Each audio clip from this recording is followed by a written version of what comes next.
para guru kita, para masyaikh, para habaib, para ustadz, para tokoh yang hadir pada hari ini, jemaah sekalian yang datang dari seluruh Indonesia berupa perwakilan-perwakilan yang seperti disebut Pak Fadli tadi, menggunakan dananya sendiri untuk datang ke titik ini, menyatakan aspirasinya kepada Presiden Republik Indonesia dan tidak kepada yang lainnya. Pertama, kami berterima kasih karena diundang sebagai pimpinan DPR menerima Habib Rizik dan seluruh ulama yang datang, dan kami berjanji untuk datang, dan sekarang kami penuhi janji itu. Dari Masjid Istiqlal sholat Jumat sampai di sini kami memperkirakan seperti kata Pak Amin Rais, inilah parlemen jalanan terbesar dalam sejarah Republik Indonesia.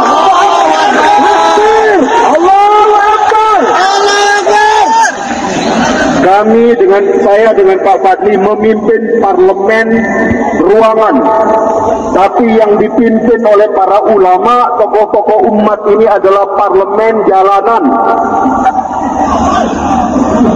Di Indonesia itu ada dua realitas penting.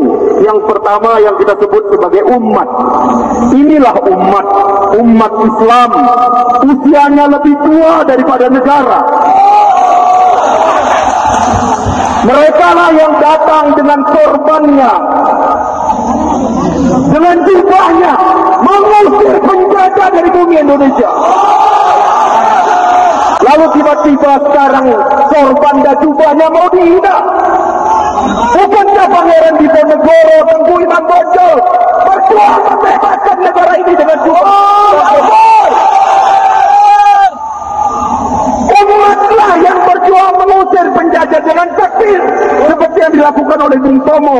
Tiba-tiba sekarang takbir mau dikriminalisasi, orang bertakbir mau dianggap teroris. Umat usianya lebih tua daripada negara. Takbir. Dan sekarang umat menguasai ruang parlemen jalanan ini.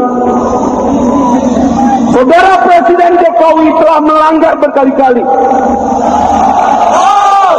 Setidak-tidaknya dia tidak memberikan rasa nyaman kepada hati umat Islam.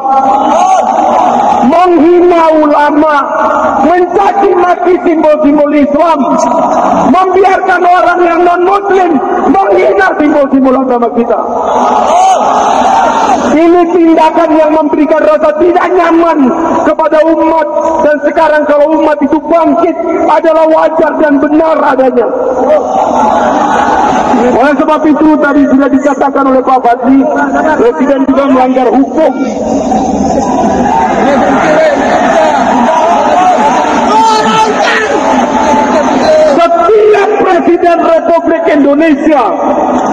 Setiap Presiden Republik Indonesia ketika disumpah menjadi pemimpin kita, dia disumpah untuk setia kepada hukum dan setia kepada konstitusi negara.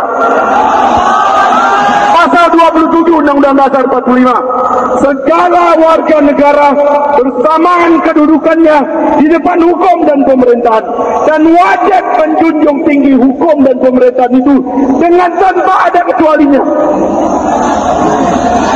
Kenapa kalau tiba kepada saudara Ahok hukum menjadi tumpul?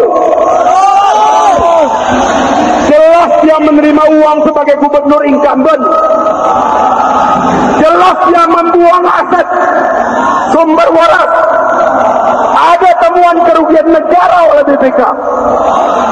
Tapi ketika tiba kepada orang-orang seperti Irman, seperti Dahlan Iskan, puluhan juta belum dihitung kerugian negara, langsung ditangkap dan ditahan.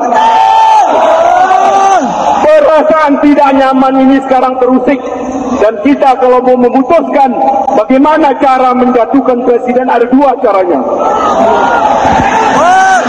Takbir,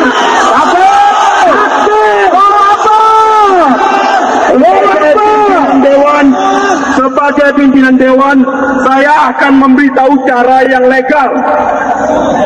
Ya, ini bukan jalan revolusi. Jangankan untuk menjatuhkan seorang Ahok, menjatuhkan Presiden Jokowi pun sudah ada suratnya.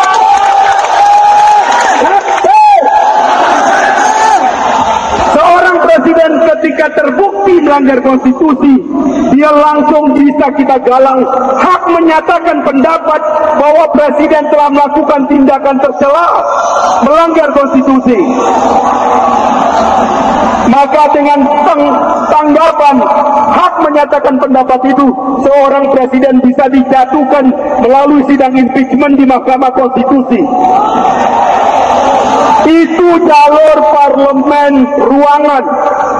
Tapi kalau di jalur parlemen jalanan, Habib Rizik yang lebih banyak tahu. Takbir.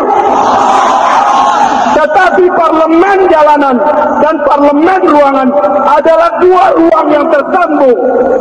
Oleh sebab itu adalah benar kalau kita tidak diberikan kesempatan untuk bertemu dengan presiden, selayaknya parlemen gedung DPR RI dibuka untuk rakyat Indonesia menyatakan.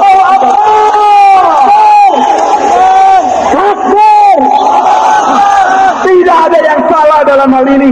Yang salah adalah penakut yang tidak berani ketemu rakyatnya. Itu saja yang saya bisa sampaikan.